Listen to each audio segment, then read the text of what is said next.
So it's official. I officially think that you should have to track your spell components in any version of Dungeons and Dragons.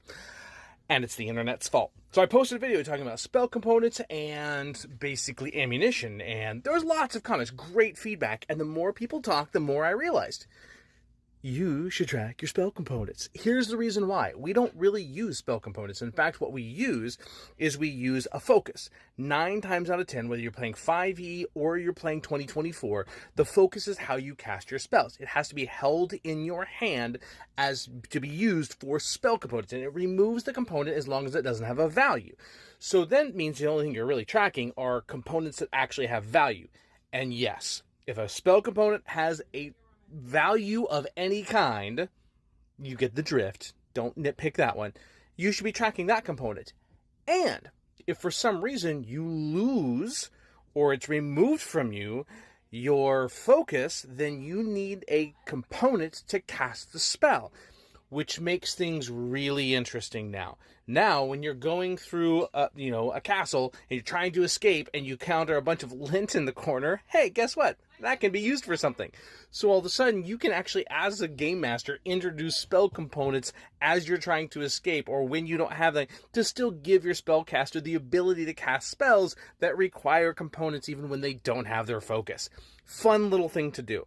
I'm not saying you should remove the spellcaster's focus, but disarm is a thing. And if a spellcaster is using their staff, they can be disarmed just like the fighter can't. As a dungeon master, we tend not to use those kinds of abilities because it removes your ability to use that one thing. But at the same time, if you have components and you're disarmed, maybe you have tracked a couple of components so that way you can still cast Fireball even when you don't have your focus. Little bitty things like that then now give a spellcaster a little bit more edge. Yes, I still have components for those spells if I don't have my focus. Here's what I've kept track of. Ah, very cool. So this is more not a, hey, I'm having you track components to be edgelord or edgy or super by the rules. I'm having you track them in case you lose your focus. If that happens, if you drop it, if you get knocked back, if it gets shattered, any of those things, you're still not out of the fight.